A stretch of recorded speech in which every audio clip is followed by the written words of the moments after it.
আসসালামু আলাইকুম। আজকে আমাদের ডিমের 18 দিন হচ্ছে। আমরা দেশি মুরগির ডিম দিয়েছিলাম 3 জোড়া 6 তারিখ, তো এগুলো 18 দিন হচ্ছে। আর টাইগার মুরগির ডিম দিয়েছিলাম 23 তারিখ, তো এগুলা 15 দিন মতো হয়েছিল টাইগার মুরগির ডিমগুলো। তো এসে আমাদের ডিমের বাচ্চা বের হওয়ার সময় হয়ে গেছে। তো আমরা এই আর্দ্রতা নিয়ন্ত্রণ করে যে আর্দ্রতা ঠিক রাখার চেষ্টা করবো, আর্দ্রতা 60-এর উপর রাখার চেষ্টা করবো। 60-এর উপর 70 এরকম যেটা কোনো সমস্যা নাই, কিন্তু আর্দ্রতা যেমন 40-এর নিচে না রাখবো এটার চেষ্টা করতে হবে। আমরা এখানে আর্দ্রতা ঠিক রাখার জন্য একটা বাড়িতে পানি দিয়েছি, আর্দ্রতা মেশিন দেখতে পাচ্ছি এখানে। বাড়ির পানিটা আমরা কিন্তু লাইটের টেকনিক দিচ্ছি।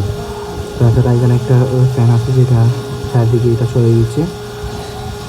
তাছাড়া এখানে টাইগার মুরগির ডিম দিয়েছিলাম, ওইখান থেকে একটা ডিম নষ্ট হয়ে গেছে, এটা আমরা ফেলে দিচ্ছি। আপনারা দেখছিলেন আমরা ফেলে দিচ্ছিলাম।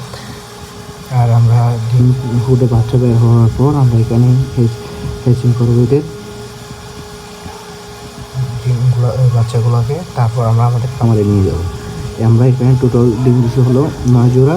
তো আমরা 9 জোড়া ডিম দিছি, বাচ্চা কীরকম ফুটে ওটা চেক করার জন্য। তারপর আমরা 20 জোড়া, যদি বাচ্চা ঠিক মতো ফুটে তাহলে আমরা 20 জোড়া ডিম দিব। এটা মোট 60 ডিমের মেশিন। তো এখানে 40 ডিম, যদি ফাঁকা জায়গায় রাখতে চান তাহলে 40 দিন দেওয়া যায়। যদি 60টা ডিম দিই তাহলে ডিম চিবা রাখতে হবে। তাছাড়া আমাদের এলাকায় সকাল টাইমে 4 ঘন্টার জন্য 3 ঘন্টা 4 ঘন্টা এরকম কারেন্ট চলবে, তার জন্য আমরা কোনো সমস্যা নাই। এটা 4 ঘন্টা 5 ঘন্টা এরকম টেম্পারেচার ঠিক রাখতে পারে, 34-35 এরকম থাকে।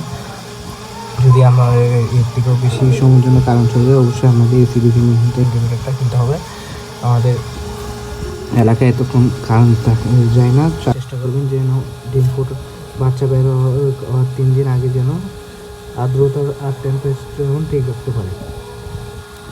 সেই 3 দিন কিন্তু প্রতিজনের টেম্পারেচার আর্দ্রতা 60-এর উপর থাকে, আর টেম্পারেচারটা সর্বনিম্ন 32 আর সর্বোচ্চ 37.7, এটা মেনটেন করে রাখতে হবে আপনাদের।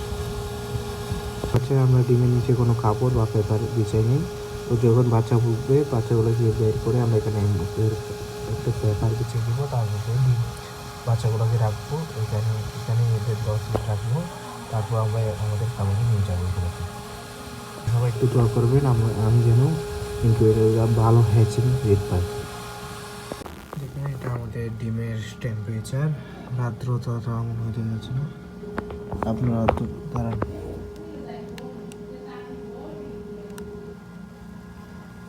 62 টেম্পারেচার চলছে, 62 সরি 82 চলছে টেম্পারেচার।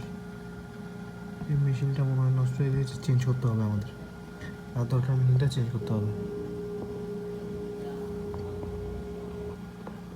এখানে দেখতে পাচ্ছেন, এখানে ইনকিউবেটরের পাশে ফোমের যে পানিটা, এটা আর্দ্রতা এখানে টিনের উপর ওঠার পর এখানে ভিতরে চলে গেছে, পানিগুলো এখানে জমাট বাঁধতেছে।